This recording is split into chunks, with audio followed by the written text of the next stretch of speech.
আওয়ামী লীগের সময় কখনো এরকম হয় নাই যে মেট্রো রেলের নিচে আবাসিক এলাকায় যেখানে বাজার দেওয়ার, গরুর হাট দেওয়ার কোনো প্র্যাকটিসও ছিল না এবং তাদেরকে দেওয়া হয় না, তারা নিজ উদ্যোগে ওয়ার্ড কমিটি, বিএনপির থানা কমিটি হাট করে জঘন্য যাচ্ছেতাই অবস্থা করে রেখেছে।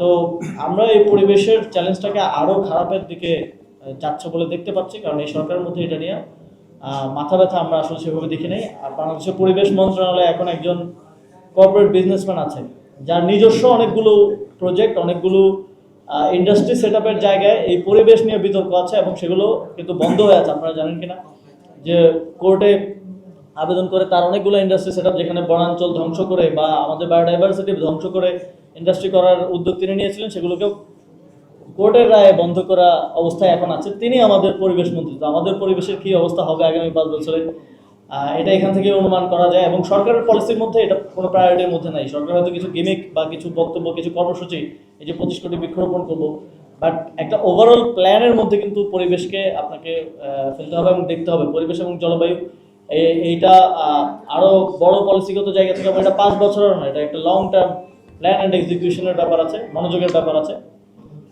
সেটাতে আমরা আহ্বান জানাবো যে সরকার কাজ করবে, কারণ এই সরকার যদি কাজ না করে 5 বছর পরে যারা আসবে তাদের জন্য আরো বেশি লড়াইটা আরো কঠিন হয়ে যাবে।